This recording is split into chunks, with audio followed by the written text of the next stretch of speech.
Kumusta po kayo, mga minamahal naming tagapakinig? Sana ay nasa mabuti kayong kalagayan saan man kayo naroroon sa mundo. Samahan niyo po akong muli sa isang panibagong paglalakbay ng puso, isang kwentong susubok sa lahat ng ating nalalaman tungkol sa pag-ibig at pagtitiwala. Sabi nila, ang pamilya raw ang ating kanlungan, ang pundasyon na hindi kailanman magigiba.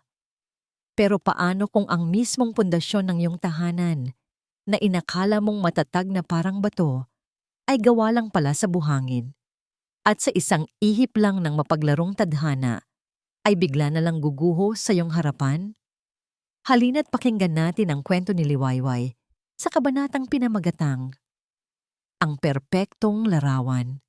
Ang samyo ng bawang at toyo mula sa nilulutong adobo ni Liwayway ay tila isang yakap na bumabalot sa bawat sulok ng kanilang malaki at marangyang tahanan, ang Villa Esperanza.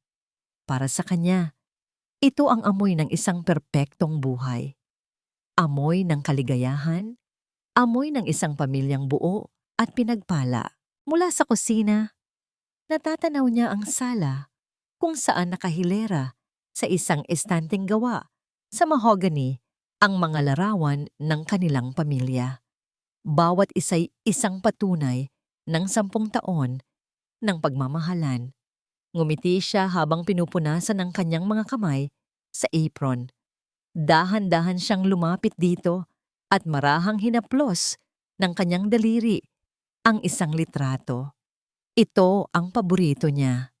Ang unang araw na dinala nila si Amihan sa Villa Esperanza. Isang maliit na anghel na nakabalot sa kulay rosas na kumot.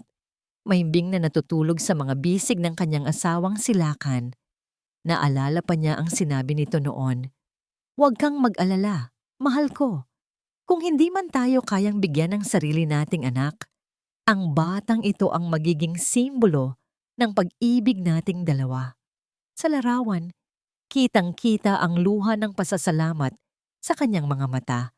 Silakan, ang kanyang bayani, ang lalaking buong pusong tinanggap ang kanyang kakulangan. At si Amihan ang naging sagot sa lahat ng kanyang panalangin. Ito ang aking mundo, bulong niya sa sarili, habang ang kanyang puso ay nag-uumapaw sa pasasalamat. Ngayong gabi ay espesyal, ika-10 anibersaryo ng pagdating ni Amihan sa kanilang buhay. 1 dekada na ang nakalipas. Ngayon, ang kanyang munting anghel ay isa ng dalaga. Maganda, matalino, at katatapos lang ng kolehiyo. At bilang sorpresa, kinuha ito ni Lakan bilang kanyang personal na assistant sa kanilang kumpanya. Isang paraan ani Lakan para masanay na ito sa kanilang negosyo. "Ma! Papa! We're home!" Ang masiglang boses ni Amihan ay pumuno sa katahimikan ng bahay.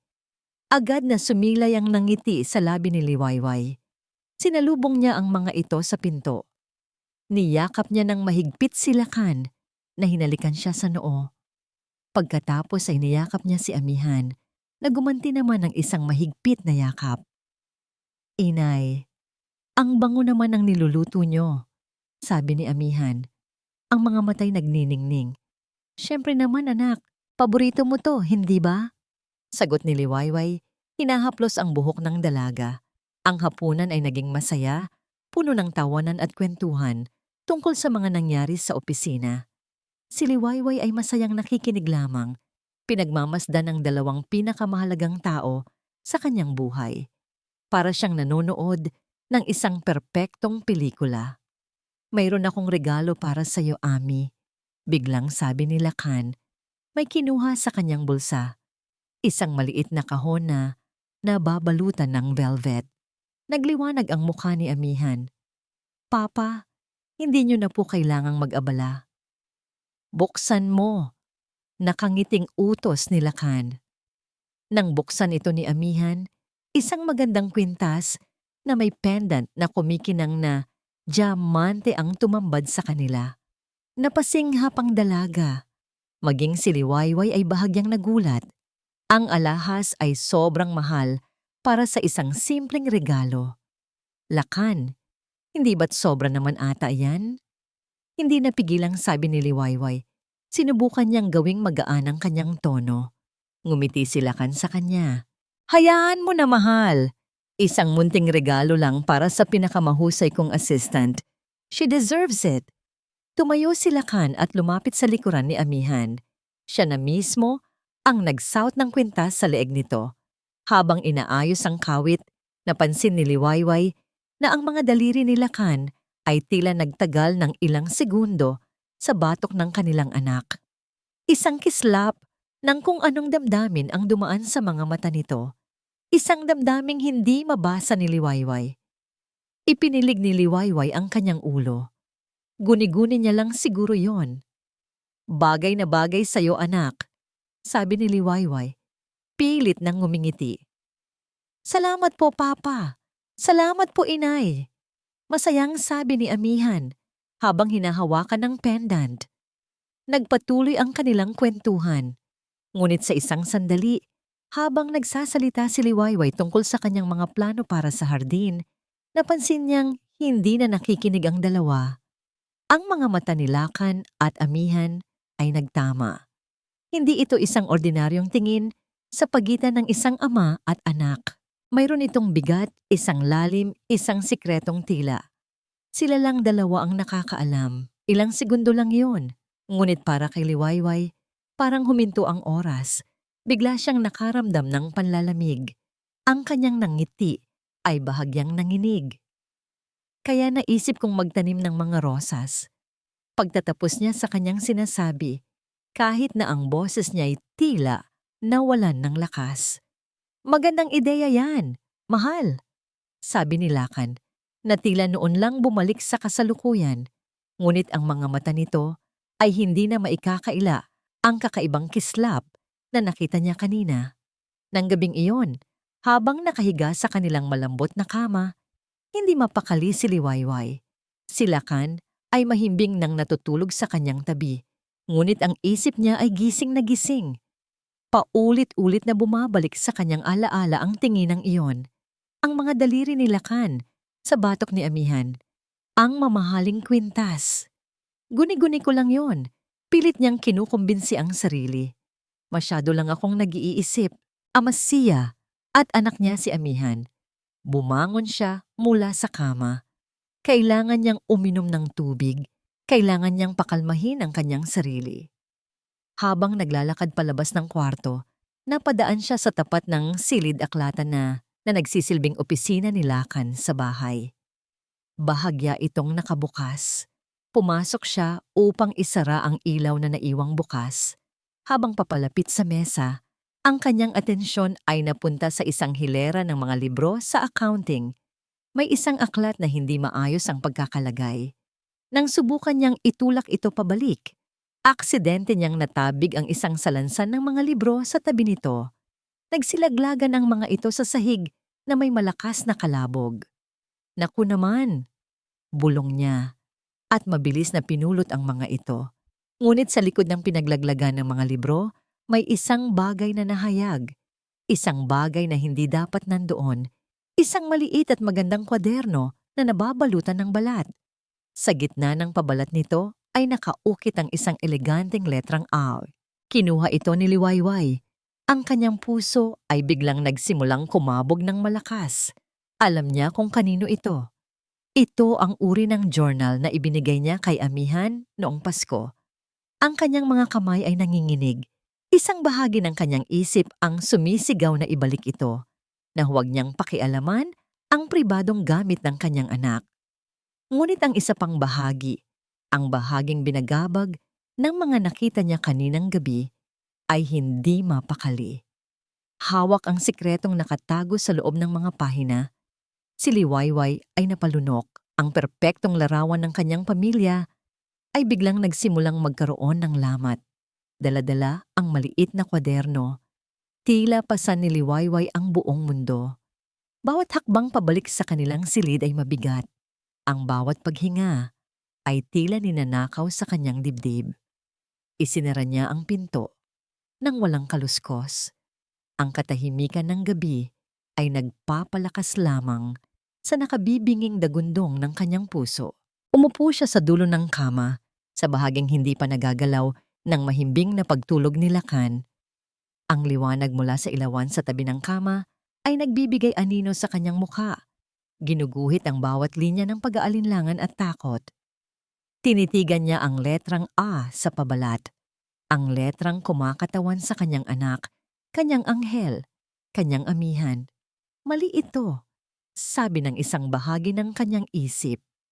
Paglapastangan ito sa kanyang pagkatao. Paano kung isa lang itong simpleng talaarawan ng isang dalaga? Masisira ang tiwala niya sa akin. Ngunit may isa pang boses, isang malamig at mapilit na bulong na nagmumula sa kaibuturan ng kanyang kaluluwa. Ang boses na pinakain ng mga tinginang nakaw, ng isang mamahaling kwintas, ng isang haplos na mali. Paano kung tama ang kutob mo? Napapikit siya ng mariin. Biglang bumalik sa kanyang ala-ala ang isang imahe mula 10 taon na ang nakalipas. Ang amoy ng baby powder, ang init ng isang munting katawan na nakasiksik sa kanyang dibdib, ang pakiramdam ng maliliit na daliring mahigpit na nakakapit sa hintuturo niya. Ang sandaling iyon sa ampunan, nang una niyang kargahin si amihan, ay ang sandaling naramdaman niyang muli siyang nabuo. Ang batang yon ang naghilom sa lahat ng sugat na dulot ng kanyang pagkabaog.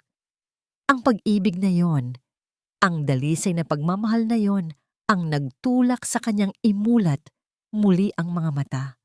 Ang panginginig ng kanyang mga kamay ay napalitan ng isang mapanganib na kapayapaan.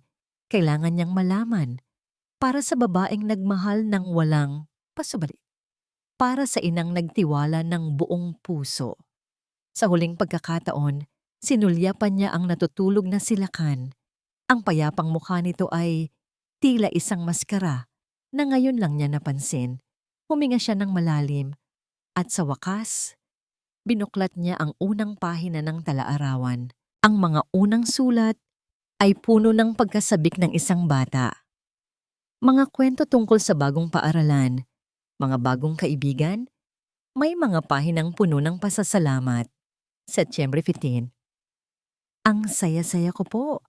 Ibinili ako ni inay ng bagong sapatos. Kulay puti. Paborito ko. Sabi niya, para daw sa anghel niya. Mahal na mahal ko si inay. Oktubre 22. Nakuha ko ang pinakamataas na marka sa math. Si Papa ang unang-unang tuwang-tuwa. Niyakap niya ako ng mahigpit at sabi niya, "Manang-mana ka sa akin, anak. Ang sarap sa pakiramdam." Isang munting ngiti ang gumuhit sa labi ni Liwayway. Napawi ang kaunting kaba sa kanyang dibdib. Ito lang pala. Mga lihim ng isang tinediyer. Mga simpleng pangarap. Nagpatuloy siya sa pagbabasa. Ang mga pahina ay mabilis niyang nililipat. Ngunit habang lumilipas ang mga taon, sa loob ng talaarawan, unti-unting nag-iiba ang tono. Ang mga sulat kamay na puno ng kawalang malay ay napalitan ng mas pino at kalkuladong pagsusulat. At ang pangalan ni Lakan ay mas dumadalas nang lumabas. Marso 4, nag-away na naman si inay at papa kanina. Hindi nila alam na naririnig ko sila. Palagi na lang tungkol sa pera o sa mga kaibigan ni inay. Hindi siya naiintindihan ni inay. Ako lang. Ako lang ang nakakaintindi sa kanya. Kumunot ang noo ni Liwayway.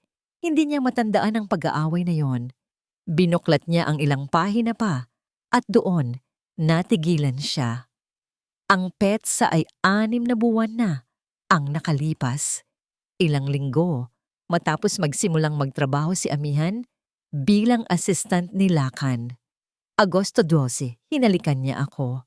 Dito mismo sa library, habang si inay ay nasa itaas at mahimbing na natutulog. Sabi niya, matagal na raw niyang gustong gawin.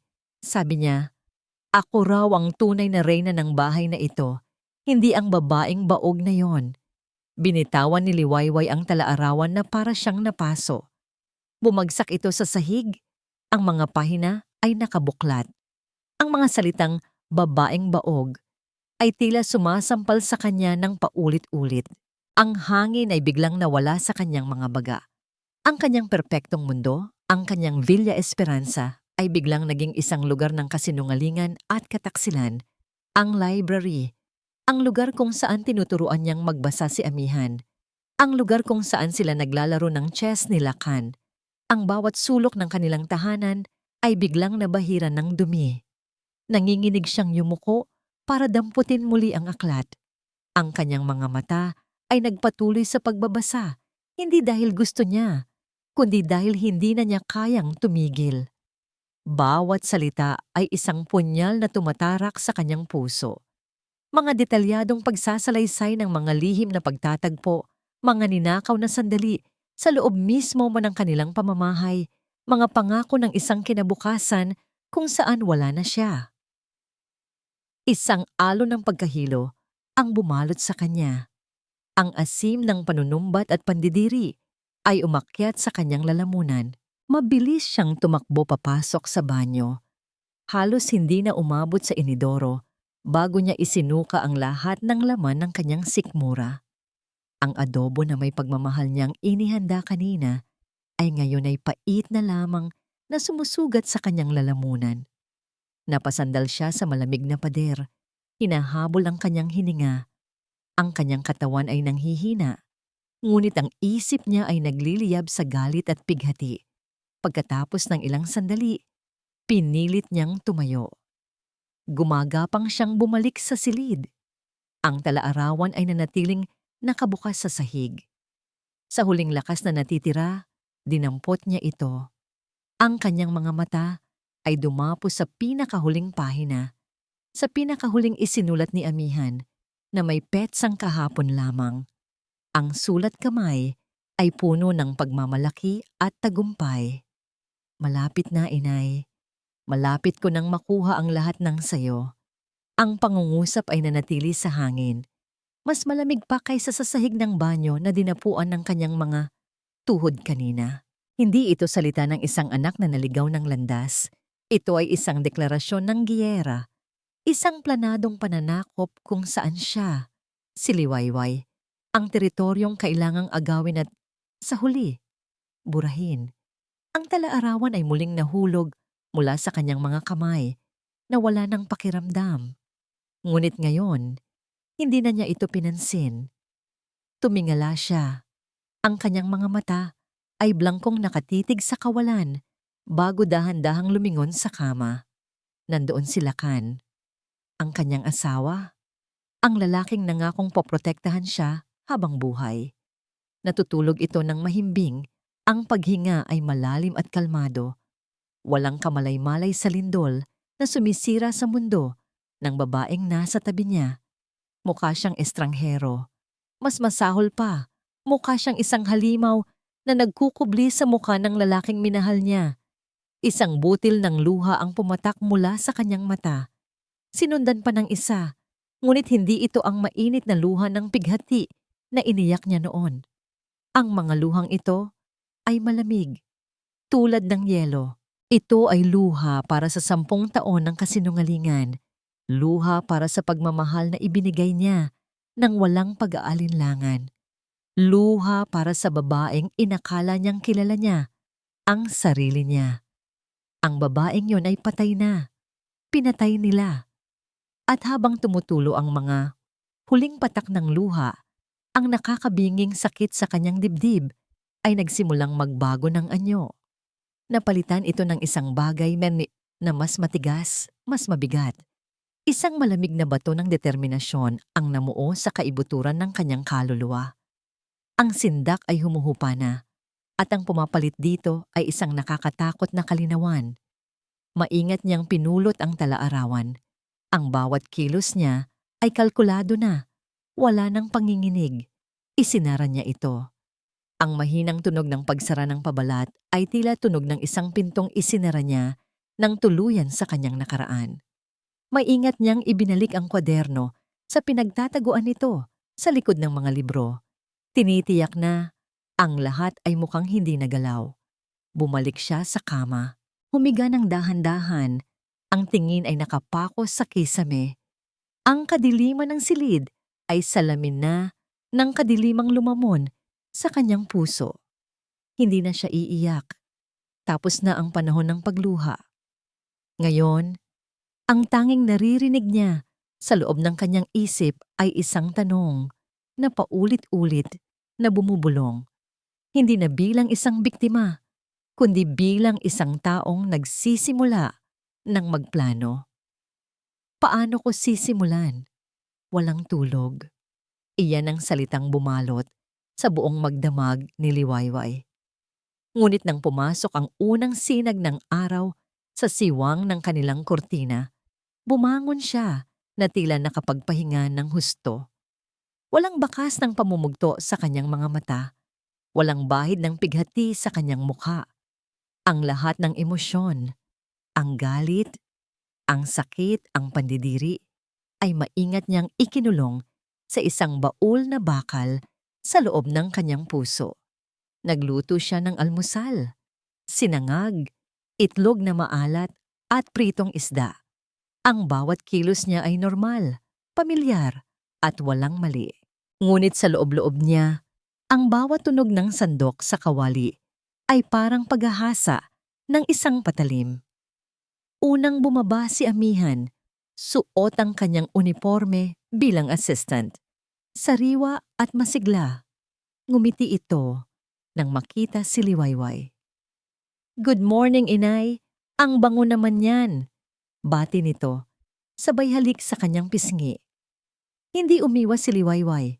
Ngumiti siya pabalik. Isang ngiting hindi umabot sa kanyang mga mata. "Good morning, anak." Maupo ka na't malapit nang maluto ito. Ang dampi ng labi ni Amihan sa kanyang pisngi ay parang dampi ng isang ahas. Ngunit tiniis niya. Kailangan niyang tiisin. Sumunod na bumaba si Lakan, bihis na bihis sa kanyang mamahaling suit. Lumapit ito at hinalikan siya sa labi. Isang nakagawi ang halik na ngayon ay lasang-lason. "Mukhang masarap ang almusal natin, mahal," sabi nito. "Para sa inyo."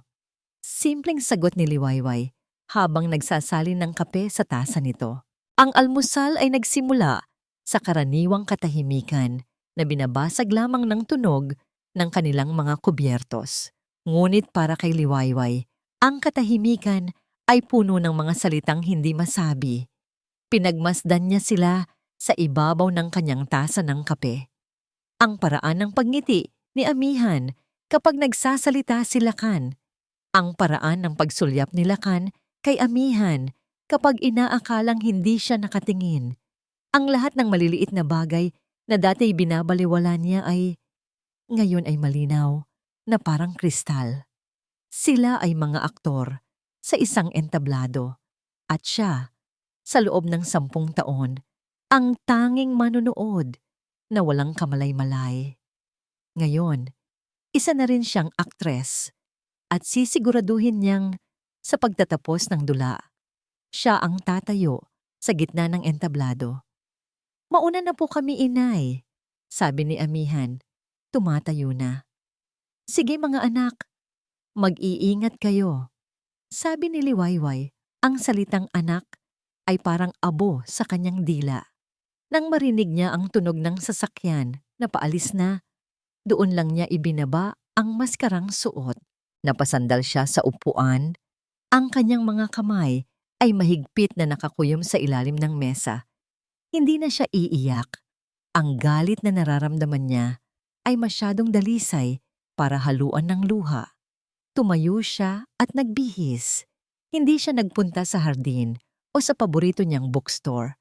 Nagmaneho siya papunta sa isang mall, sa kabilang bayan, sa isang sulok kung saan alam niyang walang makakakilala sa kanya. Pumasok siya sa isang maliit na electronics shop. "Miss, ano ang pinakamaliit ninyong voice recorder?" Tanong niya sa tindero. Ang boses ay kalmado at direkta. Lumabas siya mula sa tindahan, dala ang isang maliit na itim na bagay. Hindi mas malaki sa kanyang hinlalaki. Isang maliit na piraso ng teknolohiya na magiging kanyang unang sandata.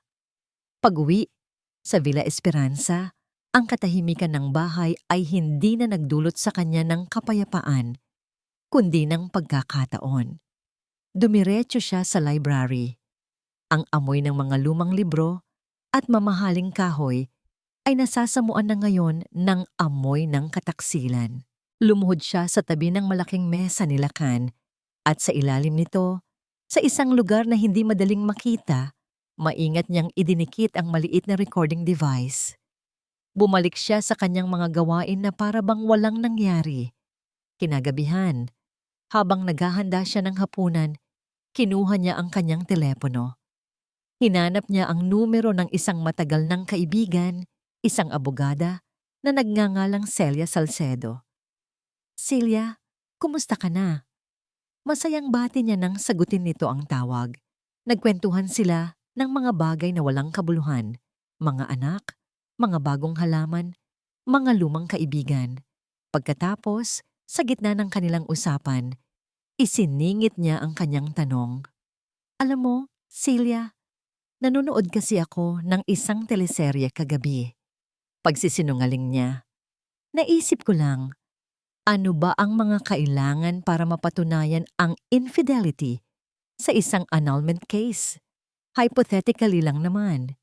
Narinig niya ang pagtawa ni Celia sa kabilang linya. "Naku, Liway, pati ba naman ikaw nahuhumaling na dyan? Mahirap yan. Kailangan mo ng matibay na ebidensya, mga litrato, video, mga recording, mga bagay na hindi maitatanggi sa korte. Bakit mo naman na itanong?" "Wala lang. Nakaka-curious lang ang mga legal na bagay na yan." Mabilis niyang sagot. "Sige na Celia, salamat ha. Magkita tayo minsan." Ibinaba niya ang tawag. Matibay na ebidensya. Iyon ang kailangan niya. Nang gabing iyon, matapos maghapunan at umakyat na ang lahat sa kani-kanilang silid, nagdahilan siyang may tatapusin pa sa ibaba. Hinintay niyang tumahimik ang buong kabahayan bago niya balikan ang library. Kinuha niya ang device. Ang kanyang puso ay kumakabog hindi sa takot, kundi sa pananabik. Umupo siya sa isang madilim na sulok ng sala. Isinaksak ang earphone sa kanyang telepono at pinindot ang play.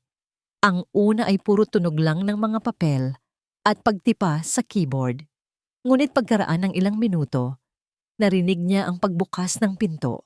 "Papa, andito na po yung kape niyo," boses ni Amihan. "Salamat, Ami. Ilapag mo na lang dyan," sagot ni Lacan.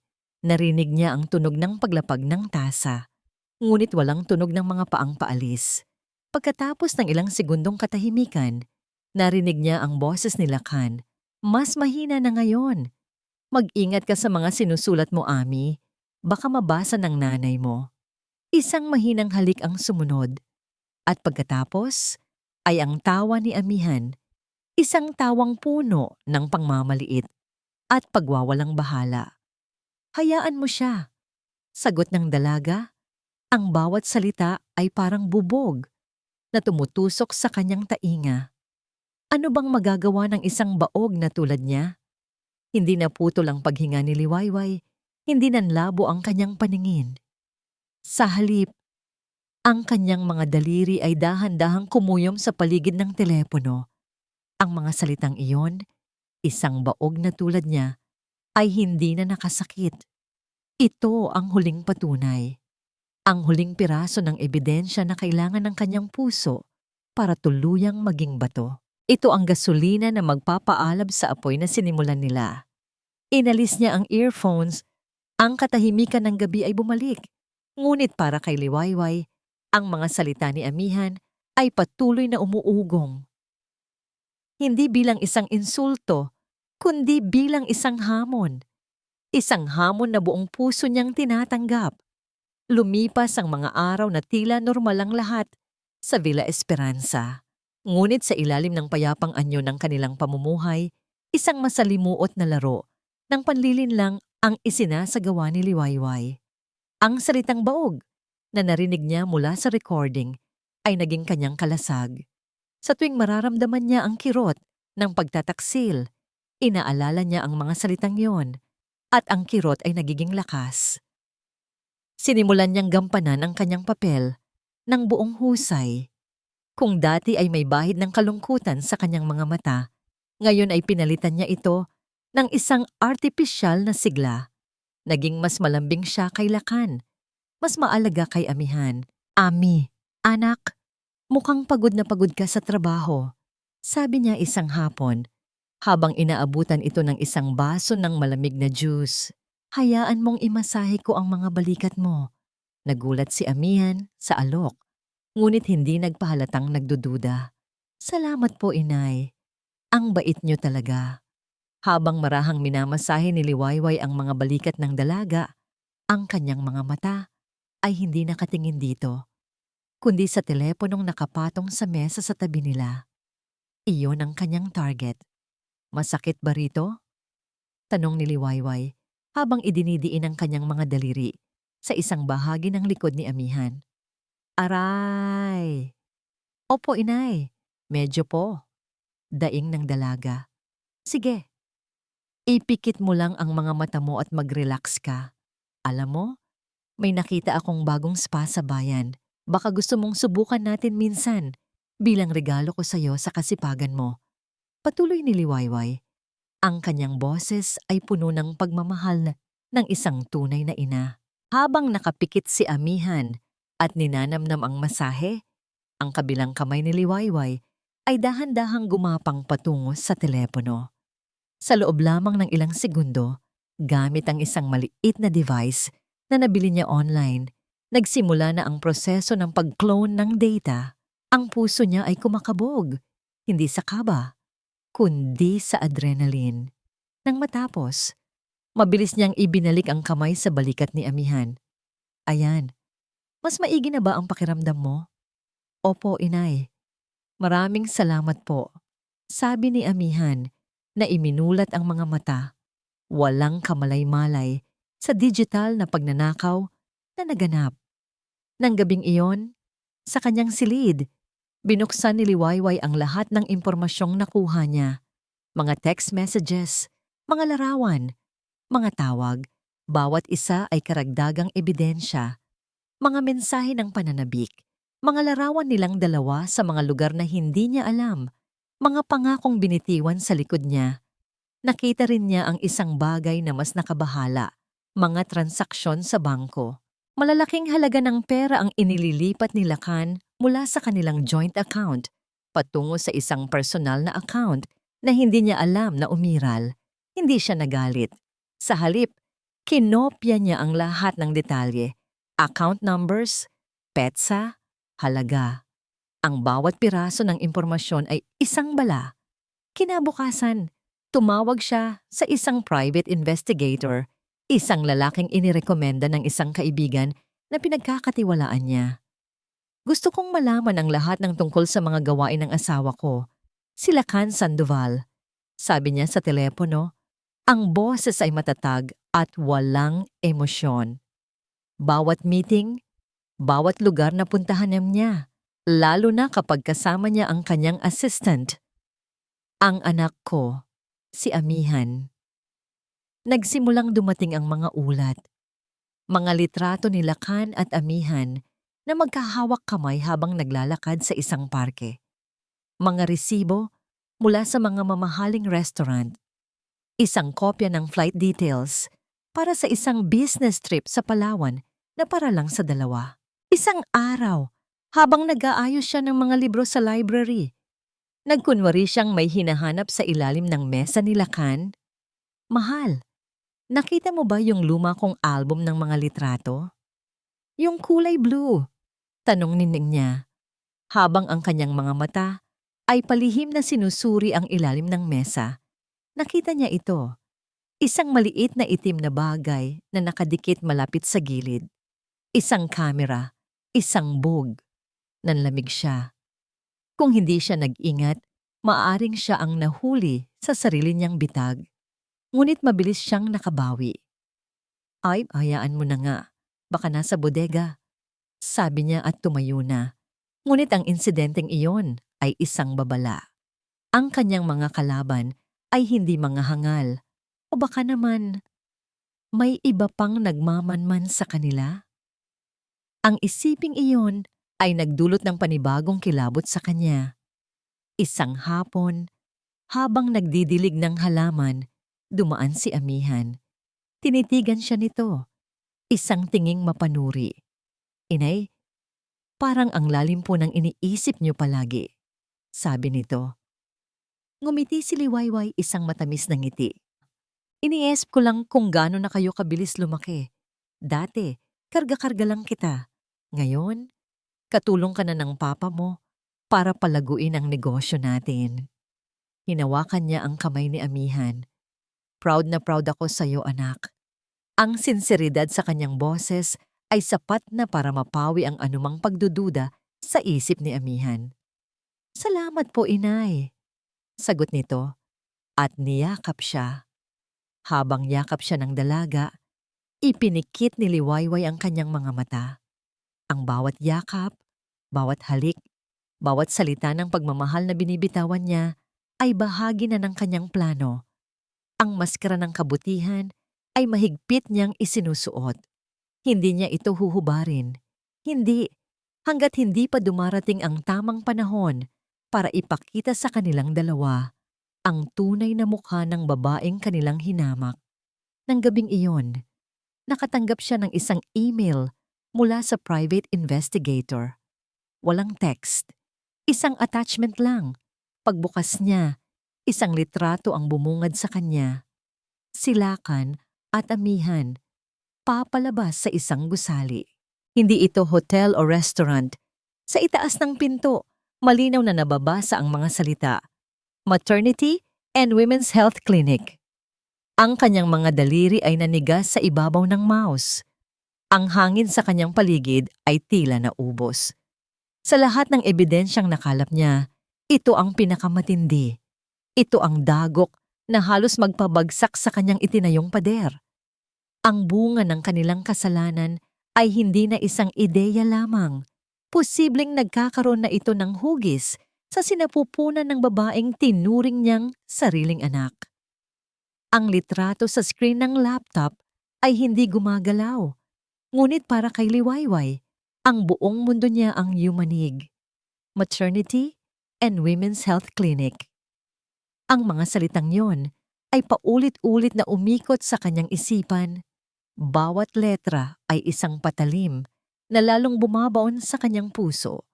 Ang lahat ng hangin ay tila hinigop palabas ng silid. Ang kanyang mga kamay ay nanatiling nakapatong sa keyboard, ngunit hindi na niya ito maramdaman. Para siyang isang estatwa, nagyelo sa oras, habang ang isip niya ay naglalakbay sa isang madilim na bangin ng mga posibilidad. Buntis siya. Ang dalawang salitang iyon ay mas masakit pa kaysa sa lahat ng kasinungalingang nabasa niya sa talaarawan. Mas malupit pa kaysa sa lahat ng kataksilang narinig niya sa recording. Dahil ito ang isang bagay na hinding-hindi niya kayang ibigay. Dahan-dahan siyang napasandal sa kanyang upuan. Ang lakas ay unti-unting umaalis sa kanyang katawan. Naramdaman niya ang pamilyar na kirot sa kanyang sinapupunan, isang multo ng sakit mula sa nakaraan. Bigla, bumalik ang lahat ng alaala. Ang mga walang katapusang pagbisita sa doktor, ang mga masasakit na treatment, ang mga umaasang tingin sa pregnancy test na laging nagtatapos sa kabiguan. At ang pinakamasakit sa lahat, ang araw na sinabi ng doktor ang mga salitang humatol sa kanya. I'm sorry, Mrs. Sandoval. You are infertile. Naalala niya ang pag-iyak niya sa mga braso ni Lakan, ang pangako nito na hindi magbabago ang pagmamahal niya, na magkasama nilang haharapin ang lahat. Si Lakan ang naging kanyang bato, ang kanyang tagapagligtas. Isang malaking kasinungalingan.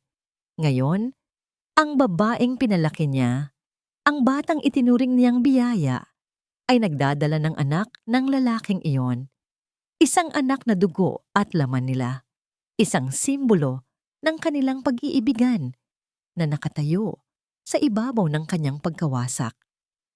Ito ang huling sampal, ang pinakamabigat. Talo na ako. Bulong ng isang mahinang boses sa kanyang isipan. Paano siya lalaban? Paano siya mananalo laban sa isang buhay na simbolo ng kanilang pagsasama? Anong korte ang papanig sa isang baog na asawa laban sa isang nagdadalang tao? Isang tawang kumawala sa kanyang mga labi, isang tawang walang saya, isang tawang basag, at puno ng kabaliwan. Natawa siya sa kalupitan ng tadhana, natawa siya sa sarili niyang katangahan. Pinatay niya ang laptop, tumayo siya. Ang bawat galaw ay mabagal at mabigat, na parang isang matandang biglang pinasan ang lahat ng taon sa mundo. Naglakad siya palabas ng bahay, hindi alintana, ang malamig na simoy ng gabi. Nagmaneho siya ng walang patutunguhan, ang mga ilaw ng siyudad ay nagiging isang mahabang guhit lamang sa gilid ng kanyang paningin. Hindi niya namalayan kung saan siya dinala ng kanyang mga paa, ngunit natagpuan niya ang kanyang sarili sa harap ng isang pamilyar na lugar, ang sementeryo kung saan nakahimlay ang kanyang mga magulang. Doon, sa ilalim ng liwanag ng buwan, sa harap ng dalawang malamig na lapida, bumigay ang lahat ng pader na kanyang itinayo. Lumuhod siya sa damuhan at ang mga luhang matagal niyang kinimkim ay bumuhos na parang isang rumaragasang ilog. Humagulgol siya. Isang iyak na nagmumula sa kaibuturan ng kanyang kaluluwa. Iyak para sa nawalang pag-ibig, sa nasirang tiwala, sa pangarap na dinurog, at sa kinabukasang ninakaw. Itay. Anas niya sa pagitan ng mga hikbi. Ano po ang gagawin ko? Ang sakit-sakit na po. Pagod na po akong lumaban. Sa katahimikan ng gabi, walang sumagot. Tanging ang ihip ng hangin na tila yumayakap sa kanya. Inilapat niya ang kanyang palad sa malamig na marmol ng puntod ng kanyang ina. Bigla, naalala niya ang huling sinabi nito bago ito pumanaw. Anak, ang buhay ay parang paghahabi. Minsan may mga buhol, minsan may mga sinulid na napuputol. Pero huwag kang hihinto. Ipagpatuloy mo lang. Dahil sa dulo, makikita mo ang ganda ng iyong obra. Ang iyong lakas ay nasa iyong mga kamay. Ang iyong lakas ay nasa iyong mga kamay. Huminto ang kanyang pag-iyak. Dahan-dahan niyang itinaas ang kanyang ulo. Ang buwan sa kalangitan ay tila nagbibigay ng liwanag sa kanyang daan. Oo, may dala silang alas, isang anak. Ngunit hindi pa tapos ang laro. Kung gagamitin nila ang isang buhay para sirain siya, kung gayon, lalaban siya para sa isang buhay na nararapat sa kanya, ang buhay na malaya sa kasinungalingan, ang buhay kung saan siya naman ang maghahabi ng sarili niyang tadhana. Ang desperasyon sa kanyang mga mata ay unti-unting napalitan ng isang bagong apoy. Isang apoy na mas maliwanag at mas mapanganib. Hindi na ito galit lamang, ito ay galit na may direksyon. Pinunasan niya ang kanyang mga luha gamit ang likod ng kanyang palad. Tumayo siya. Ang kanyang mga tuhod ay nanghihina pa, ngunit ang kanyang mga balikat ay tuwid na. Muli siyang sumakay sa kanyang kotse. Habang nagmamaneho pabalik, hindi na sa Villa Esperanza ang kanyang destinasyon. Dumiretso siya sa isang 24-hour convenience store. Bumili ng isang disposable na telepono at SIM card. Umupo siya sa loob ng kanyang sasakyan sa isang madilim na parking lot. Mula sa bagong telepono, idinayal niya ang numerong matagal na niyang iniisip tawagan, ngunit ngayon lang niya binuo ang lakas ng loob. Nagring ito ng 2 beses bago may sumagot. Hello, Salcedo Law Office. Huminga ng malalim si Liwayway. Ang kanyang boses ay kalmado na ngayon, na may bakal na determinasyon. This is Liwayway Jimenez Sandoval. I need to speak with Attorney Celia Salcedo urgently. May ilang segundong katahimikan. Hello, Liway. Anong nangyari? Gabi na Nag-aalalang tanong ni Celia. Hindi na nagpaligoy-ligoy pa si Liwayway. Ang lahat ng pag-aalinlangan ay nawala na. Ang babaeng lumuhod at umiyak sa sementeryo ay naiwan na doon. Ang kaharap niya ngayon sa salamin ng kanyang sasakyan ay isang mandirigma. Celia, sabi niya, ang bawat salita ay may bigat at desisyon. Hindi na ito hypothetical. Handa na ako. Simulan na natin ang proseso. Kinabukasan, sa isang maliit at hindi kapansin-pansing coffee shop sa kabilang dulo ng syudad, naganap ang unang pagpupulong. Si Liwayway, suot ang simpleng bestida at malaking salamin sa mata, ay mukhang ibang tao. Sa tapat niya ay si Attorney Celia Salcedo, isang babaeng may matalas na tingin at walang paligoy na pananalita. Liway, sigurado ka na ba talaga rito? Tanong ni Celia. Ang kanyang boses ay may halong profesional na pag-aalala at personal na simpatya. Kapag sinimulan natin to, wala nang atrasan. Tumango si Liwayway. Ang kanyang mga kamay ay kalmadong nakapatong sa ibabaw ng kanyang tasa ng tsa. Mas sigurado pa ako rito kaysa sa anumang bagay sa buong buhay ko, Celia. Inilabas ni Liwayway ang isang maliit na USB drive at inilapag ito sa mesa. Nandyan ang lahat ng una kong nakalap. Ang diary, ang mga audio recordings, mga kopya ng text messages, at ang mga bank transfer. Isinaksak ni Celia ang drive sa kanyang laptop. Habang isa-isang binubuksan ang mga file, ang kanyang profesional na ekspresyon ay dahan-dahang napalitan ng hindi makapaniwalang pagkamangha. At pagkatapos, nang nag-aalab na galit, napatingin siya kay Liwayway. Ang kanyang mga mata ay puno ng paghanga at awa. Diyos ko, Liway, bulong niya. Paano mo natagalan ang lahat ng ito ng mag-isa? Hindi ko alam. Aminado ni Liwayway. Pero tapos na ang pagtatagal. Ngayon na ang panahon para kumilos. Tumingin siya nang diretso sa mga mata ni Celia. Ang pinakamatinding ebidensya ay wala pa dyan. Ano ang ibig mong sabihin? Buntis si Amihan, sabi ni Liwayway. Ang mga salita ay lumabas ng walang panginginig.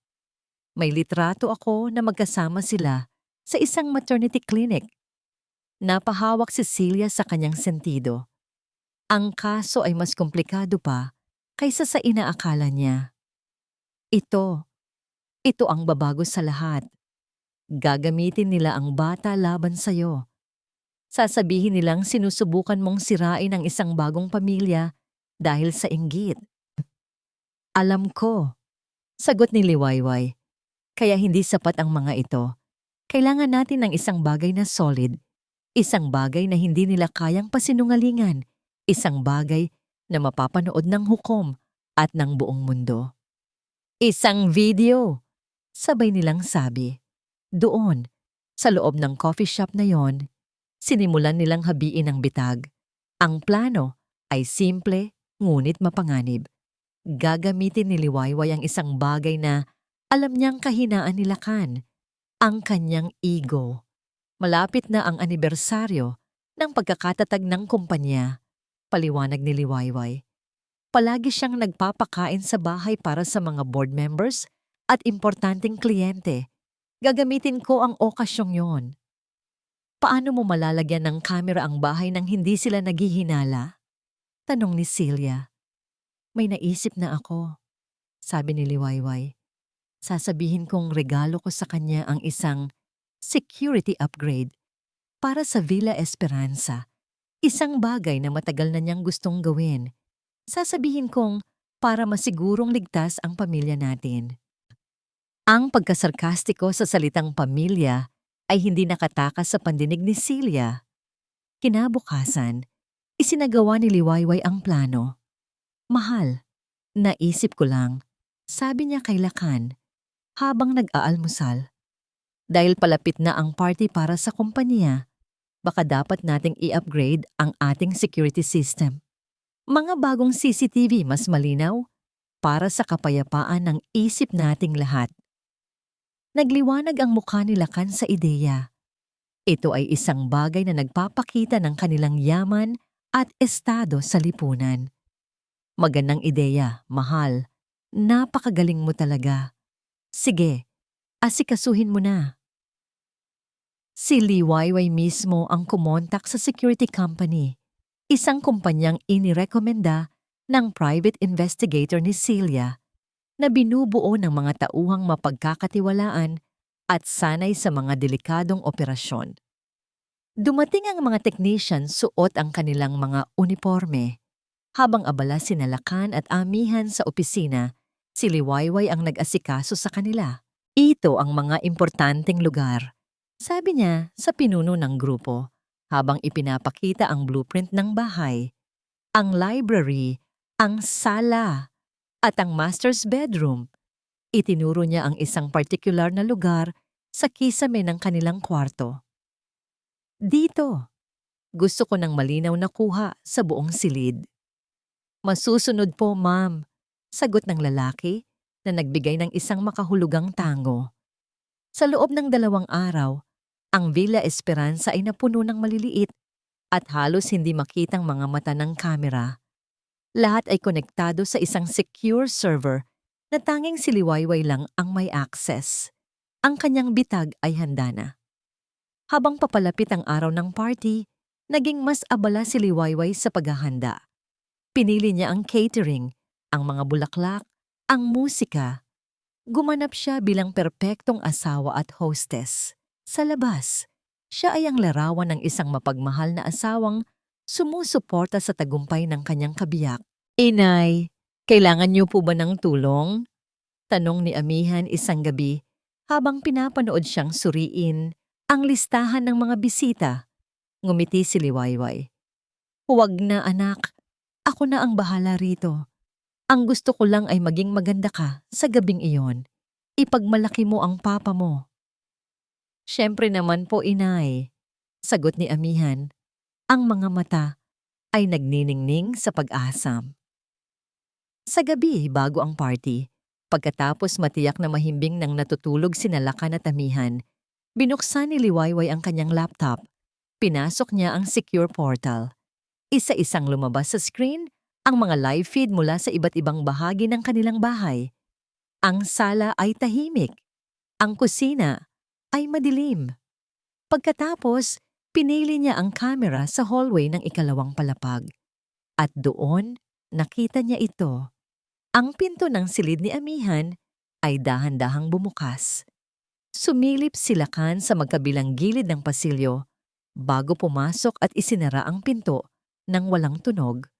Nanigas si Liwayway sa kanyang upuan. Ang kanyang paghinga ay huminto. Kahit na alam niya, kahit na inaasahan niya, iba pa rin pala ang pakiramdam kapag nasasaksihan mo ito. Kahit sa screen lang, ang katotohanan ay isang sampal na hindi kailanman nagiging manhid. Hinawakan niya ang mouse.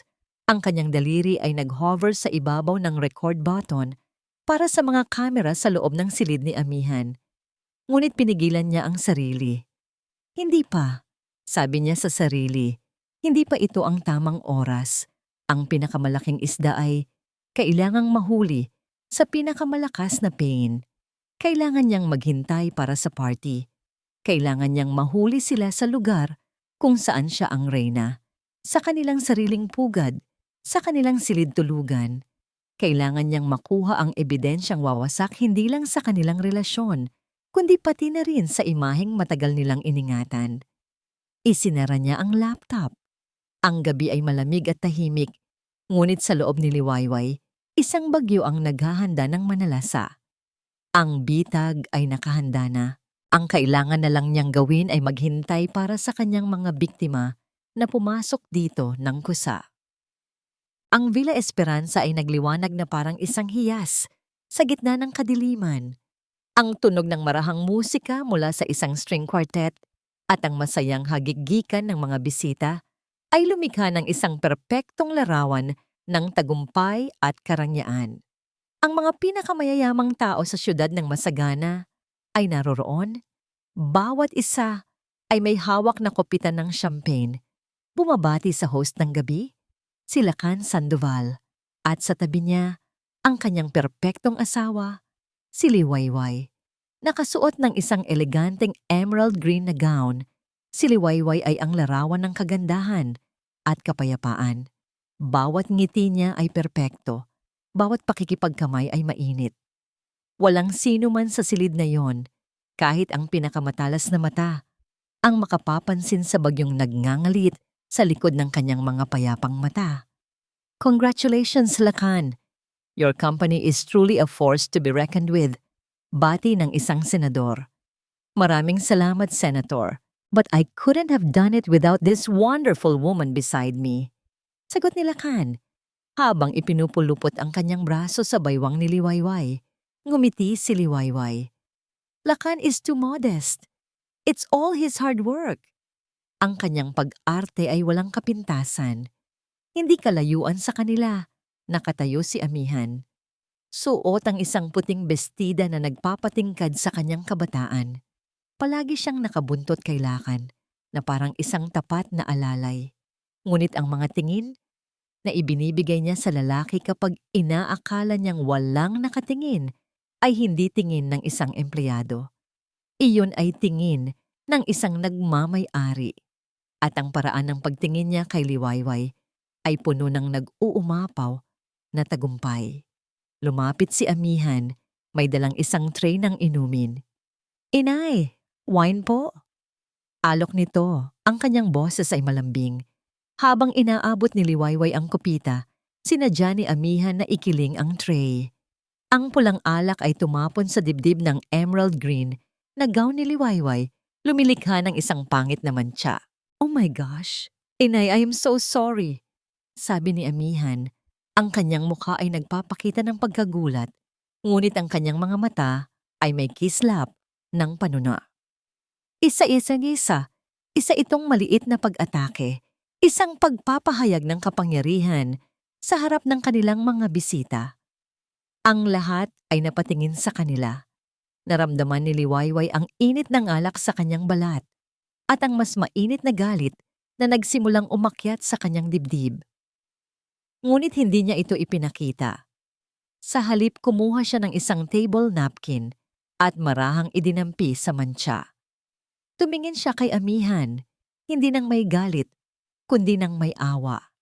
At sa isang boses na sapat lang na marinig nilang dalawa at ng mga taong pinakamalapit sa kanila, sinabi niya, "Huwag kang mag-alala, anak." Ngumiti siya, isang matamis, ngunit makamandag na ngiti.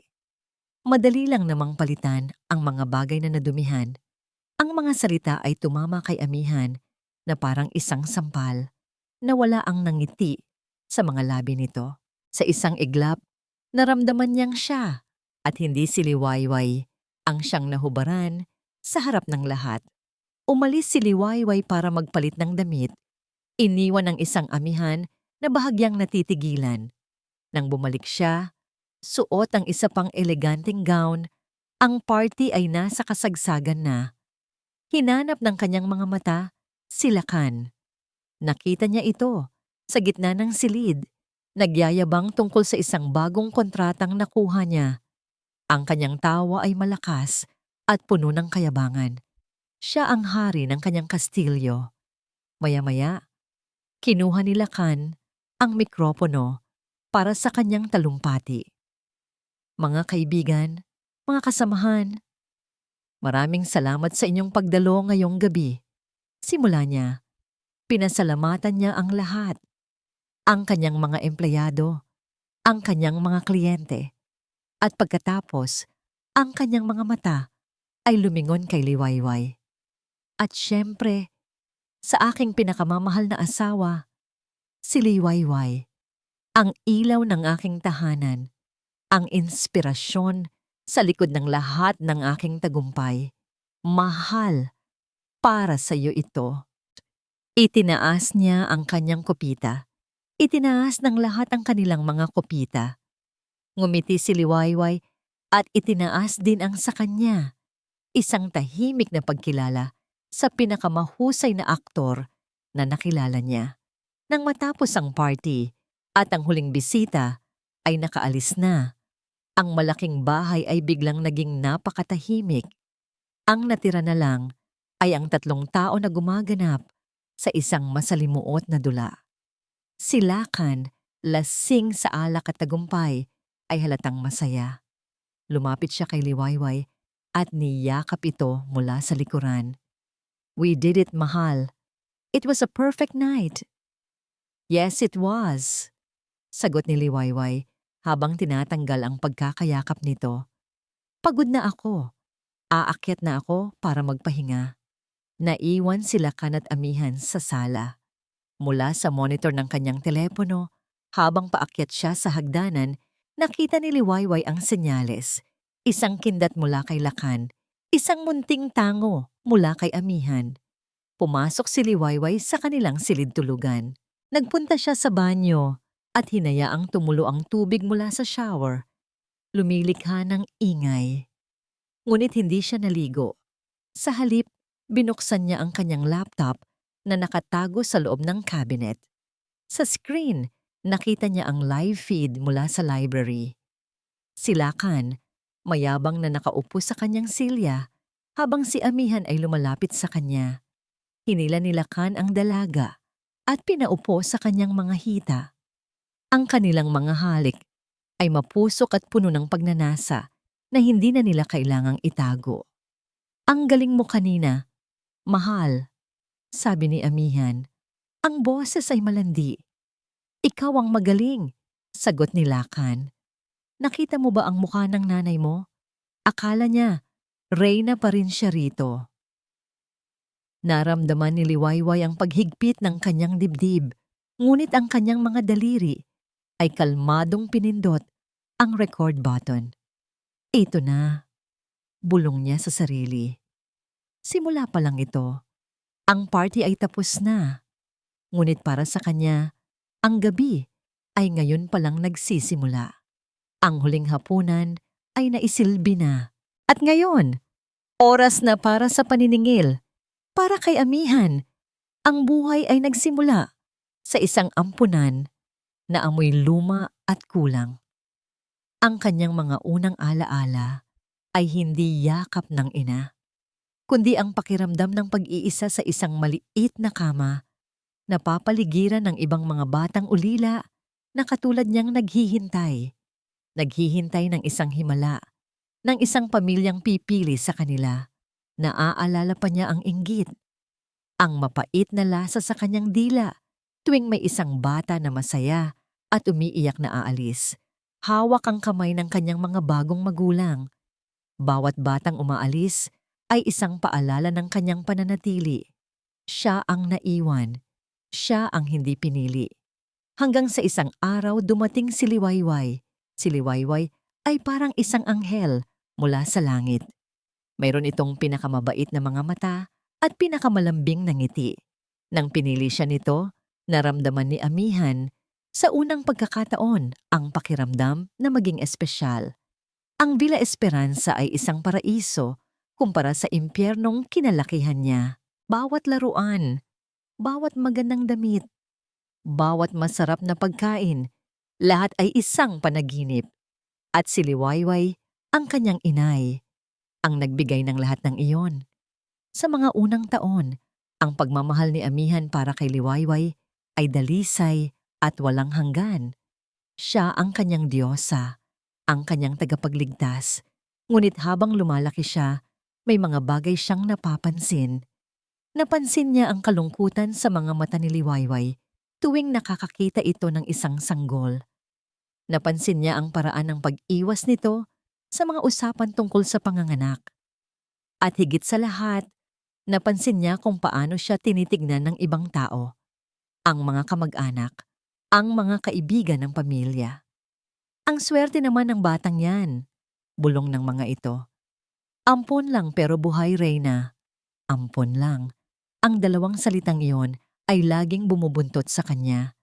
Gaano man kamahal ang ibigay ni Liwayway, palaging may isang pader na hindi nakikita sa pagitan nila. Siya ang pamalit. Siya ang konsolasyon, hindi siya ang tunay. At pagkatapos, mayroon si Lakan, ang kanyang papa.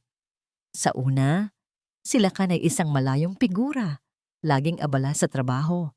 Ngunit habang nagdadalaga siya, nagsimulang magbago ang tingin nito sa kanya. Nakikita siya ni Lakan, hindi bilang isang bata, hindi bilang isang pamalit, kundi bilang siya. Manang-mana ka sa akin, matalino at ambisyosa, sabi nito sa kanya isang araw, habang tinutulungan siya sa kanyang homework. Huwag mong hayaang maging katulad ka ng inay mo, kontento na lang sa pagiging anino. Ang mga salitang yon ay parang isang binhi na itinanim sa isang tuyong lupa. Diniligan ito ni Lakan araw-araw. Ipinakita nito sa kanya ang mundo ng kapangyarihan ng negosyo. Ipinakita nito sa kanya na meron pang mas mataas na pwesto kaysa sa pagiging isang mabuting anak. Nang kunin siya nito bilang personal assistant, iyon na ang simula ng lahat. Sa opisina, hindi siya si amihan na ampon. Siya si Mrs. Sandoval, isang matalino at kahanga-hangang babae. At sila kan ang nagbigay sa kanya ng pagkilalang iyon. Ang kanilang relasyon ay nagsimula sa mga ninakaw na sulyap, sa mga aksidenteng pagdampi ng mga kamay. At isang gabi, sa library, sinabi ni Lakan ang mga salitang matagal na niyang gustong marinig mula sa isang tao. Ikaw ang dapat na reyna ng bahay na ito, Ami. Hindi siya. Ang halik na sumunod ay hindi lang isang halik ng pagnanasa. Para kay amihan, iyon ay isang koronasyon.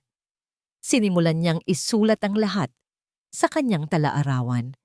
Ang bawat sikretong pagtatagpo, bawat pangako, ang talaarawan ay naging kanyang testamento. Ang patunay na sa wakas, siya na ang bida.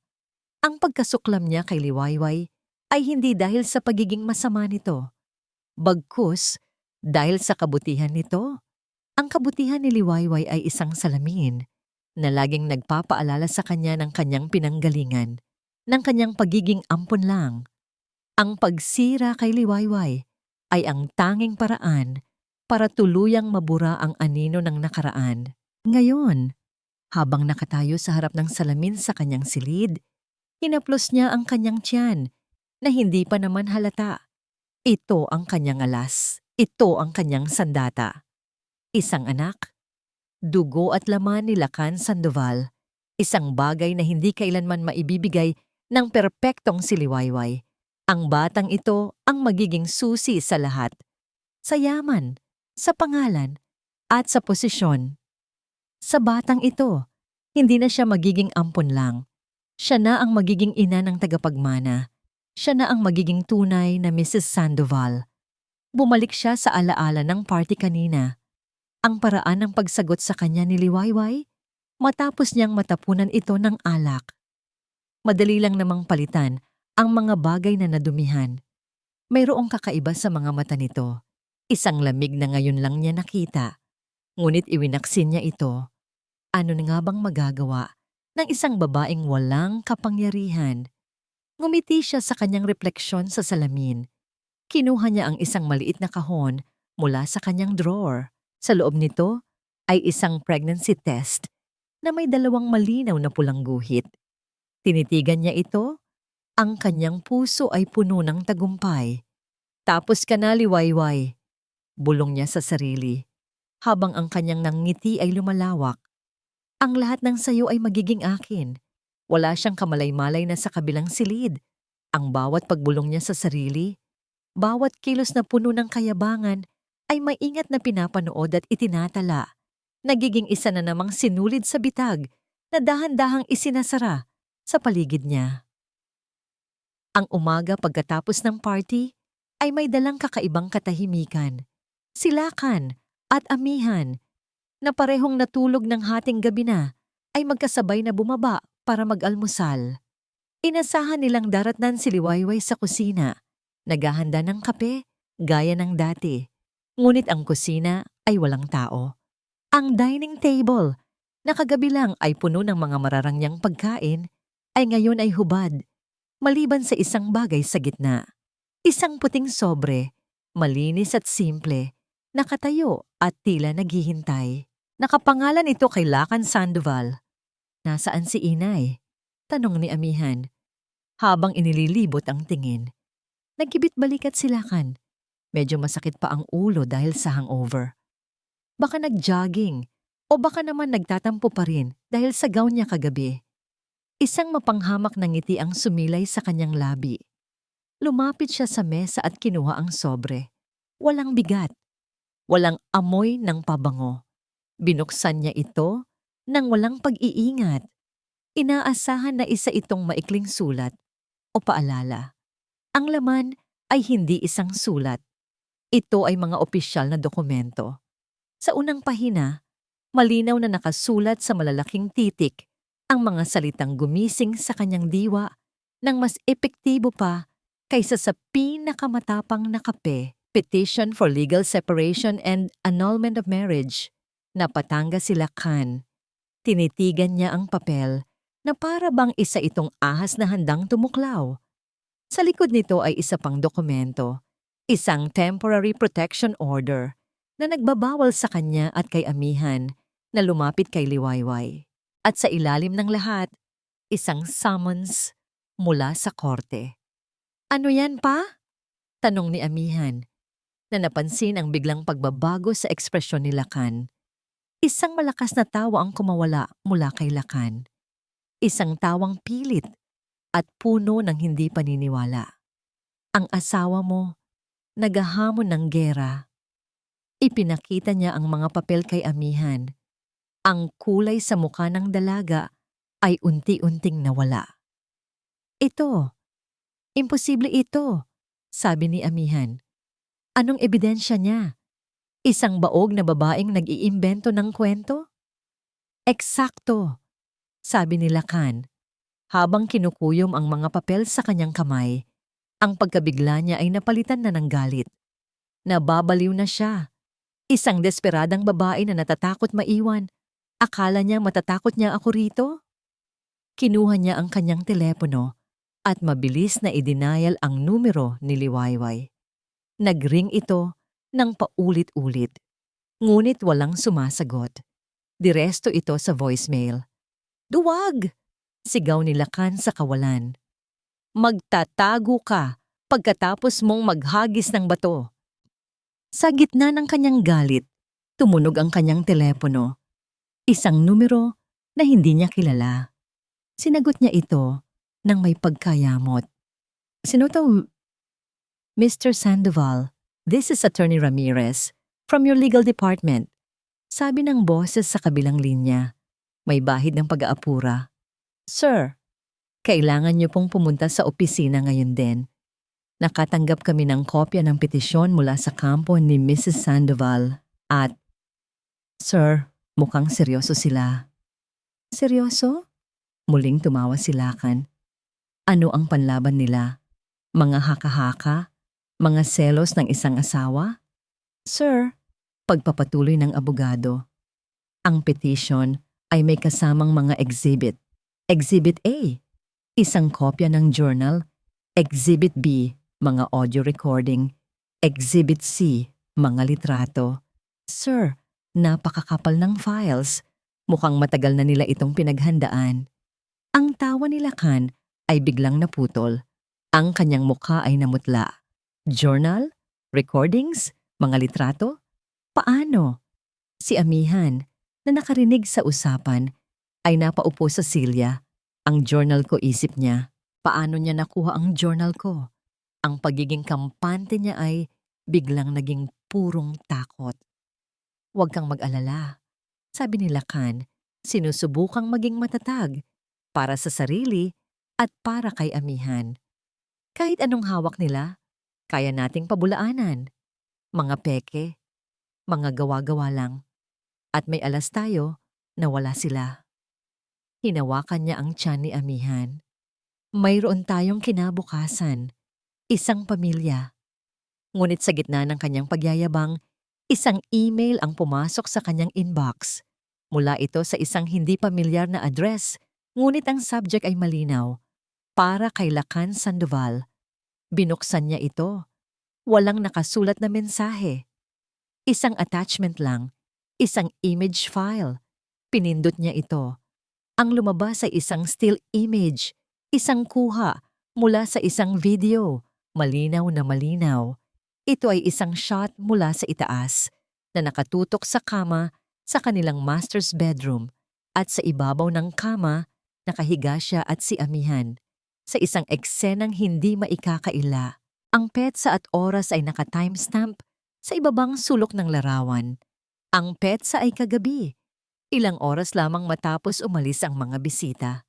Nabitawan ni Lakan ang kanyang telepono. Bumagsak ito sa mamahaling sahig na gawa sa marmol. Ngunit hindi niya ito pinansin. Ang kanyang mga mata ay nanlalaki, nakatitig sa kawalan. Ang kanyang paghinga ay mababaw. Papa? Ano ba yon? Nanginginig na tanong ni Amihan. Yumuko si Amihan at pinulot ang telepono. Nakita niya ang litrato. Isang malakas na singhap ang kumawala sa kanya. Iyon ang kanilang silid, ang kanilang kama. Paanong? Sa ilalim ng litrato, isang linya ng text mula sa email ang tila lumundag at sumampal sa kanilang pareho. Isang salita lang.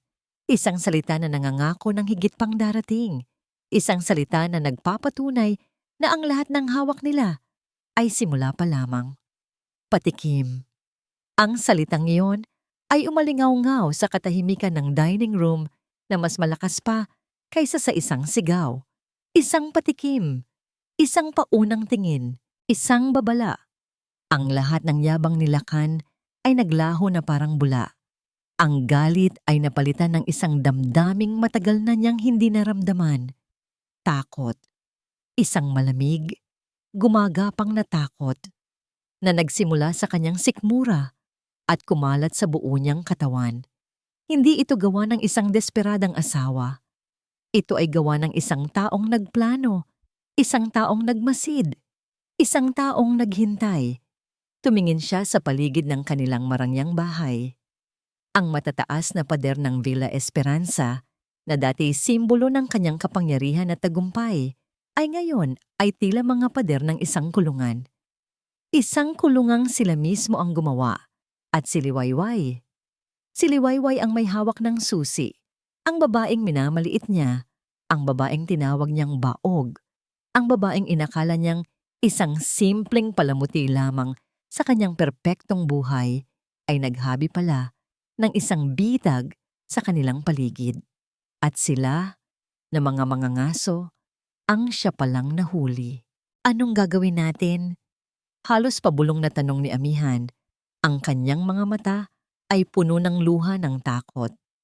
Ang kanyang pangarap na maging reyna ay biglang naging isang bangungot. Hindi nakasagot si Lakan. Sa unang pagkakataon, wala siyang masabi. Ang kanyang isip na dati matalas at laging may solusyon, ay ngayon ay blangko. Ang tanging nakikita niya ay ang nangiti sa mukha ni Liwayway, ang matamis. Mapanlinlang nangiti nito kagabi, ang huling hapunan. Ngayon niya lang naunawaan, iyon pala talaga ang kahulugan noon. Ang digmaan ay nagsimula na, at sa unang pagkakataon sa kanyang buhay, si Lakan Sandoval ay hindi sigurado kung paano manalo. Ang courtroom ay malamig at tahimik. Ang tanging maririnig ay ang mahinang pag-ubo at ang kaluskos ng mga papel. Bawat upuan sa gallery ay puno. Ang kaso ng mga Sandoval na nagsimula bilang isang pribadong usapin ay naging isang mainit na paksa sa alta sosyedad ng masagana. Naroon ang mga dating kaibigan, mga kasosyo sa negosyo, at mga usisro, lahat ay naghihintay ng isang palabas. Sa isang panig ng silid ay nakaupo si Lakan at Amihan kasama ang kanilang high-profile na abogado, si Attorney De Marco.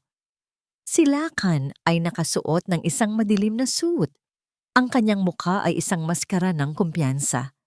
Ngunit ang panginginig ng kanyang mga daliri habang inaayos ang kanyang kurbata ay hindi nakaligtas sa mga mapanuring mata. Si Amihan, sa kabilang banda, ay nakasuot ng isang simpleng puting bestida. Ang kanyang buhok ay nakapusod, isang imahe ng inosenteng biktima. Ang kanyang kamay ay laging nakahawak sa kanyang tiyan, isang tahimik na paalala sa lahat ng naroroon. Sa kabilang panig, payapang nakaupo si Liwayway, katabi si Celia Salcedo. Nakasuot siya ng isang simpleng navy blue na blazer at pantalon. Walang mamahaling alahas, walang magarbong ayos. Ang tanging suot niya ay isang aura ng katahimikan at hindi matitinag na katatagan. Nang pumasok siya sa silid, hindi niya sinulyapan man lang ang panig ni Lakan. Ang kanyang mga mata ay nakatuon lamang sa upuan ng hukom. All rise, anunsyo ng bailiff. Pumasok si Judge Elena Ramos, isang babaeng kilala sa kanyang pagiging istrikto at walang kinikilingan. Nagsiupo ang lahat. Nagsimula na ang paglilitis. Ang unang bahagi ay ginugol ng kampo ni Lakan. Si Atty. De Marco, isang makisig at matatas na mananalita, ay ipininta si Liwayway bilang isang mapaghiganti at hindi estableng asawa na hindi matanggap ang katotohanang hindi siya magkaanak. At ngayon ay sinusubukan sirain ang buhay ng kanyang asawa at ng inosenteng si Amihan.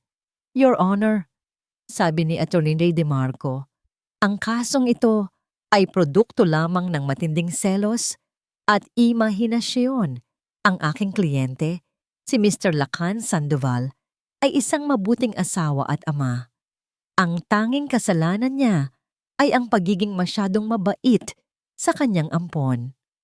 Nang pagkakataon na ng kampo ni Liwayway, mahinahon na tumayo si Celia Salcedo. Your Honor, ang ebidensya ang magpapatunay kung ano ang totoo. Simpleng sabi niya, nais naming ipresenta ang Exhibit A, ang personal na talaarawan ni Miss Amihan Sandoval. Ipinamahagi ang mga kopya. Habang binabasa ng hukom ang ilang piling bahagi, ang katahimikan sa silid ay mas bumigat. Ang mga bulungan mula sa gallery ay nagsimula. Ang mukha ni Amihan ay namula. At yumuko siya na para bang gustong magtago. Sumunod na iprinisinta ni Celia ang mga audio recording. Ang boses ni Lakan at Amihan ay pumuno sa silid, malinaw na malinaw. Mag-ingat ka sa mga sinusulat mo, Ami. Baka mabasa ng nanay mo. Hayaan mo siya. Ano bang magagawa ng isang baog na tulad niya? Isang kolektibong singhap ang narinig mula sa gallery. Si Lakan ay napalunok. Ang kanyang panga ay tumigas. Tumingin siya kay Liwayway, nag-aapoy sa galit, ngunit si Liwayway ay hindi man lang tumingin sa kanya. Objection, Your Honor. Sigaw ni Atty. De Marco. These recordings were obtained illegally. They are inadmissible, Your Honor. Kalmadong sagot ni Celia. Ang mga recording na ito ay nakuha sa loob ng conjugal property, sa isang common area kung saan ang petitioner ay walang reasonable expectation of privacy. Hahayaan namin sa korte ang pagpapasya. Objection overruled. Continue, Atty. Salcedo, sabi ni Judge Ramos. Ang kanyang mga mata ay matalim na nakatitig kay Lakan. Ngunit ang pinakamatinding dagok ay ang huli. At para sa aming huling ebidensya para sa araw na ito, Your Honor, sabi ni Celia, nais naming ipanood sa korte ang isang video. Kuha ito mula sa CCTV camera na ipinakabit mismo ng petitioner sa kanilang master's bedroom para sa kanyang sariling seguridad. Dinala ang isang malaking screen sa harap. Nagdilim ang silid at ang mga eksenang naganap pagkatapos ng party, ang mga halik, ang mga yakap, ang kataksilan ay ipinakita sa lahat, sa malaki at hindi maikakailang detalye. Ang bawat ungol, bawat bulong ng pag-ibig ay narinig sa buong silid. Ang katahimikan ay nakabibingi. Ang tanging maririnig ay ang audio mula sa video. Ang mga bisita sa gallery ay hindi makapaniwalang nakatingin. Ang ilan ay napayuko sa hiya para sa mga Sandoval. Si Amihan ay humahagulgol na ngayon. Ang kanyang mukha ay nakasubsob sa kanyang mga kamay. Si Lakan naman ay parang isang estatwang gawa sa bato. Ang kanyang mukha ay walang emosyon, ngunit ang ugat sa kanyang leeg ay pumipintig sa galit at kahihiyan. Nang matapos ang video at muling bumukas ang mga ilaw, iba na ang hangin sa loob ng courtroom. Mayroon pa po bang pagdududa, Your Honor, sa kalikasan ng relasyon ni Mr. Sandoval at ng kanyang ampon? Tanong ni Celia. Si Attorney DeMarco ay mabilis na tumayo. Alam na kailangan niyang bawiin ang momentum. Alam niyang talo na sila sa usapin ng infidelity. Kailangan niyang gamitin ang kanyang huling alas. Your Honor, habang ang mga ebidensyang ito ay nakakabahala, hindi nito binabago ang isang napaka-importanteng katotohanan. Malakas niyang sabi. Ang kanyang boses ay umaaling-awngaw. Si Miss Amihan Sandoval ay nagdadalang tao. Tumingin siya ng diretso sa hukom pagkatapos ay sa mga tao sa gallery. Oo, nagkamali sila. Ngunit ang pagkakamaling iyon ay nagbunga ng isang bagong buhay. Ang aking kliyente, si Mr. Sandoval, ay handang panagutan ang kanyang responsibilidad bilang isang ama.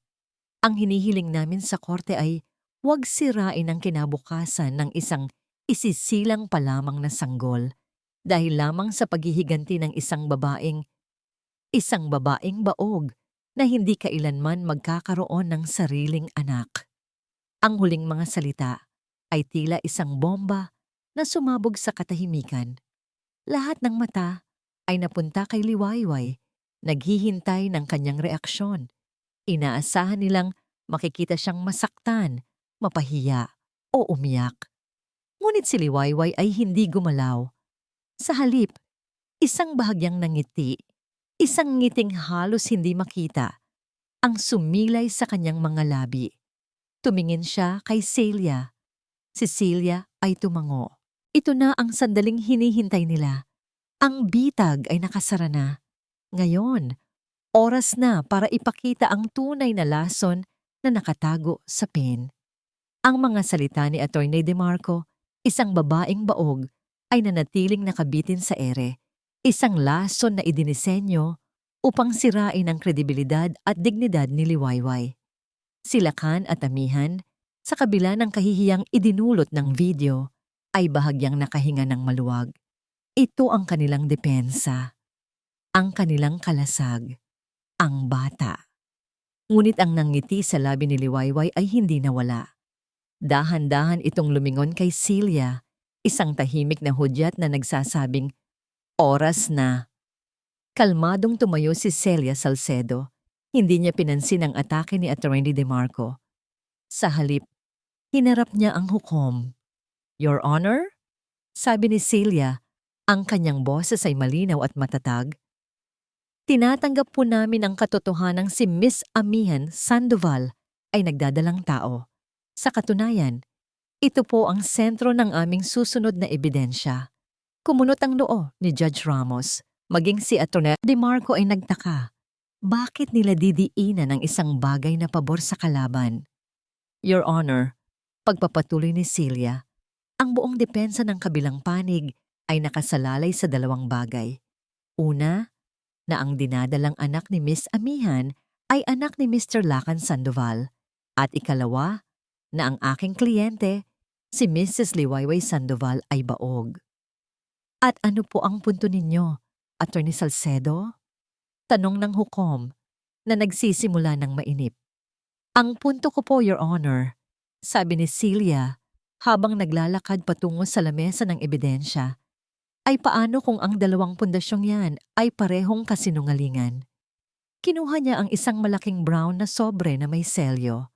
Nais ko pong ipresenta ang aming huling ebidensya. Isang certified true copy ng isang medical record mula sa St. Luke's Medical Center na may petsang 15 taon na ang nakalipas. Bago pa man ikasal ang aking kliyente at si Mr. Sandoval. Ang atensyon ng lahat ay nasa sobre. Si Lacan ay napatingin dito. Isang biglaang kaba ang gumuhit sa kanyang mukha. Anong medical record? Maari ko po bang basahin ang konklusyon ng medical expert, Your Honor? Tanong ni Celia. Tumango ang hukom. Binuksan ni Celia ang sobre, Kinuha ang isang papel at nagsimulang magbasa. Ang kanyang boses ay walang emosyon, ngunit ang bawat salita ay parang isang martilyo na pumupukpok sa huling pako sa kabaong ng mga kasinungalingan ni Lacan. Patient's name, Lacan G. Sandoval. Diagnosis, azoospermia, non-obstructive type. Huminto si Celia at tumingin sa hukom. Para po sa kapakanan ng korte, ang azoospermia ay isang kondisyon kung saan walang-wala, zero, nada, na sperm cells sa seminal fluid ng isang lalaki. Ang konklusyon ng mga doktor, at dito ko po babasahin, the patient is diagnosed with complete and irreversible male infertility. The probability of siring a child through natural means is statistically zero. Kung ang video kanina ay isang bomba, ito ay isang lindol. Isang lindol na yumanig sa buong courtroom at biniyak ang mismong pundasyon ng lahat ng alam nila. Katahimikan. Isang nakabibinging katahimikan. Lahat ng mata ay napunta kay Lacan. Ang kulay sa mukha ni Lacan ay nawala na parang hinigop ng isang vacuum. Ang kanyang bibig ay bahagyang nakabukas, ngunit walang salitang lumalabas. Ang kanyang mga mata ay nanlalaki sa pagkagulat at takot. Ang kanyang pinakatatagong sikreto, ang kahihiyang dinala niya sa loob ng 15 taon, ay biglang isiniwalat sa harap ng buong mundo. Si Liwayway ang baog. Iyon ang kasinungalingang itinayo niya. Iyon ang krus na ipinapasan niya sa balikat ng kanyang asawa sa loob ng mahigit 1 dekada para protektahan ang sarili niyang pagkalalaki. At si Amihan, dahan-dahang lumingon si Amihan kay Lacan. Ang kanyang umiiyak na mukha ay ngayon ay puno ng pagkalito at hindi paniniwala. Ang takot ay napalitan ng isang mas masahol na realisasyon kung si Lacan ay hindi maaaring magkaanak. Kung gayon, kanino ang dinadala niya? Ang tingin ni Amihan ay puno ng tanong na walang boses. Naramdaman ni Lacan ang tinging iyon, at sa mga mata ng dalaga, nakita niya ang kanyang huling pagkatalo. Hindi lang siya nahubaran sa harap ng korte, nahubaran din siya sa harap ng babaeng naniwala sa kanyang mga kasinungalingan. Your Honor. Nabasag ang katahimikan nang sumigaw si Attorney De Marco, ngunit kahit siya ay nawalan na ng lakas. This is a violation of my client's privacy. This is character assassination. Character assassination, counsel? Kalmadong sagot ni Celia. O pagbubunyag ng katotohanan. Ang kasong ito ay sinimulan sa isang napakalaking panlilinlang. Psychological abuse. Fraud. Ang aking kliyente ay pinaniwala sa loob ng 15 taon na siya ang may depekto, na siya ang may kasalanan. Ginamit ang kanyang pagkabaog para kontrolin siya, para maliitin siya, para bigyang katuwiran ang kataksilan. At ngayon, ginagamit ito para subukang kunin ang lahat sa kanya. Lumapit si Celia sa harap ng kinatatayuan ni Liwayway. Ang tanong dito, Your Honor, ay hindi na kung nagtaksil ba si Mr. Sandoval. Ang tanong ay, ang buong kasal ba na ito ay isang malaking panloloko mula sa simula? Si Liwayway, sa unang pagkakataon, ay tumingin ng diretso kay Lacan. Ang kanyang mga mata ay hindi na puno ng galit o sakit. Ang tanging naroon ay isang malamig na awa. Awa para sa isang lalaking duwag na sa sobrang takot na harapin ang sariling kapintasan ay sinira ang buhay ng mga taong dapat sana'y minahal niya. Si Lacan ay hindi makatingin pabalik. Napayuko siya. Ang kanyang mga balikat ay bumagsak. Tapos na. Alam niyang tapos na. Si Amihan ay napahagulgol ng malakas, hindi na dahil sa hiya, kundi dahil sa katotohanang siya man ay niloko. Ginamit. Isang kasangkapan sa isang mas malaking laro ng panlilinlang. Ang lalaking ipinagpalit niya sa lahat ay isa palang impostor. At ang anak na dinadala niya ay hindi ang kanyang tiket sa tagumpay, kundi isang ebidensya ng isa pang kasalanan. Pumukpok ng malakas ang hukom sa kanyang gavel. Order in the court! Order in the court! Ngunit huli na ang lahat. Ang katotohanan ay nakawala na. At habang ang buong silid ay nasa gitna ng kaguluhan, si Liwayway ay nanatiling tahimik sa kanyang upuan. Ang huling alas ay nailapag na. Checkmate. Lumipas ang 6 na buwan. Ang iskandalo ng mga Sandoval ay unti-unti nang nawala sa mga pangunang pahina ng balita, napalitan ng mga bagong usapin, ng mga bagong drama. Ngunit ang epekto nito ay nanatili. Ang hatol ng korte ay naging pabor kay Liwayway. Dahil sa napatunayang fraud at psychological abuse na nagsimula bago pa man ang kasal, ipinawalang bisa ang kanilang kasal at halos lahat ng conjugal properties ay iginawad sa kanya. Ang Villa Esperanza, ang bahay na dati simbolo ng isang perpektong pamilya, ay naibenta na. Ang mga muebles, ang mga larawan, ang mga alaala, lahat ay isinara sa isang baul ng nakaraan. Ang Sandoval Corporation, dahil sa pagkasira ng reputasyon ni Lacan at sa pag-atras ng mga mamumuhunan, ay bumagsak. Sunod-sunod na kaso ang isinampa sa kanya ng mga dati niyang kasosyo. Mula sa pagiging hari ng masagana, si Lacan Sandoval ay naging isang anino, isang paalala na ang kayamanan at kapangyarihan ay maaaring maglaho sa isang iglap. Si Amihan naman, matapos iwanan ni Lacan at harapin ang kahihiyan mag-isa, ay nawala na rin sa syudad. May mga balitang nagsasabing umuwi ito sa probinsya ng tunay na ama ng kanyang dinadala. Ang kanyang pangarap na maging reyna ay naging isang bangungot na siya lamang ang kailangang harapin. At si Liwayway? Wala na siya sa magulong syudad ng masagana. Naninirahan na siya ngayon sa isang maliit ngunit magandang bahay sa tabi ng dagat, sa isang bayang malayo sa lahat ng ingay. Ang bahay ay may malalaking bintana na nakaharap sa karagatan at isang hardin sa likod na puno ng mga bulaklak na siya mismo ang nagtanim. Isang umaga, habang ang araw ay nagsisimula pa lamang sumikat, lumabas siya sa kanyang balkonahe, may dalang isang tasa ng mainit na kape. Ang hangin ay sariwa, may dalang amoy ng alat. Ang tunog ng mga alon na humahampas sa dalampasigan ng kanyang naging musika. Hindi na siya si Mrs. Sandoval, siya na ulit si Liwayway Jimenez. Tumingin siya sa kanyang mga kamay.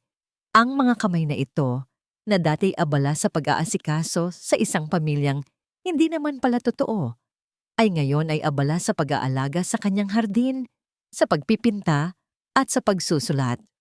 Nagtayo siya ng isang maliit na foundation gamit ang isang bahagi ng perang nakuha niya para tulungan ang mga babaeng biktima ng domestic abuse, isang bagay na hindi niya inakalang mararanasan niya mismo.